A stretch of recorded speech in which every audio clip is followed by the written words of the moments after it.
Hello, তো আজকে আমরা আমাদের যে ডেলি বক্সের রাইকারটা দিছে ওইটাকে আমাদের সেকেন্ড এডিট পাইছি, তো আমরা দেখবো এটাকে ট্রেনিং করে কেমন খেলে এবং একটা ট্রেনিং দেওয়ার ট্রাই করব। এটা আমাদের সেকেন্ড অ্যাকাউন্ট। ফার্স্ট অ্যাকাউন্টে আমরা পাই নাই, গতকালকে স্পিন ছিল, বাট লাকিলি আজকে আমরা ফার্স্ট স্পিনে আমাদের সেকেন্ড অ্যাকাউন্টে রাইকারকে পেয়ে গেছি। অ্যাঙ্করম্যান চোখ বন্ধ করে ডিএমএফে খেলানো যাবে, ভিশনারি পাস বল প্লেইংয়ে ডিফলাইন প্লেমেকারের মতো খেলানো যেতে পারে। আমার তো পাসিং দরকার নাই ওর, যদি একটু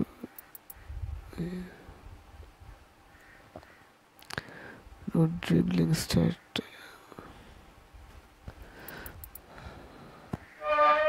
পাসিং থাক একটু।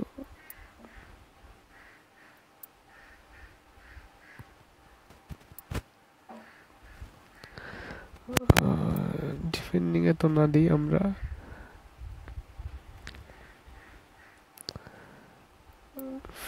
ফিজিক্যালিটি যথেষ্ট। টেন স্পিড কত যায়?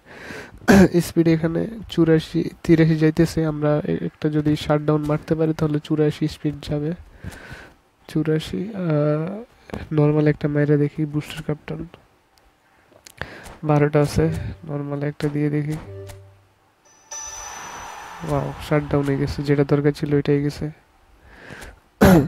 তো আমরা আমাদের যে ট্রেনিং দিছি ওইটাতে যদি আমরা স্ট্যাট দেখি, ওর রাইকার্ডের মূল কথা হচ্ছে ওর প্লেয়ার আইডিটা অনেক ভালো, তো স্ট্যাটের ওটা ম্যাটার করে না। ডিফেন্সিভ এনাফ আছে। অ্যাঙ্করম্যান 86 স্পিড পাইতেছি আমরা।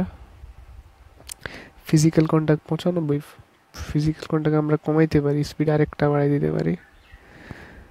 আর আমরা এক্সট্রা স্কিলের ক্ষেত্রে আমরা হেডিং অলরেডি অ্যাড করছি। হেডিং, হিল ট্র্যাক এবং স্লাইডিং ট্যাকেল, এই তিনটা স্কিল মানে লাগবে বলতে পারেন এই কার্ডটার মধ্যে। এটাকে সিবিতেও খেলানো যেতে পারে, অ্যান্ড ডিএমএফ তো এর বেস্ট পজিশন। সিবি এবং ডিএমএফ দুই পজিশনেই মাখন কার্ড এটা। আমরা পাসিং একটু কমাইলাম, এটা হ্যাঁ।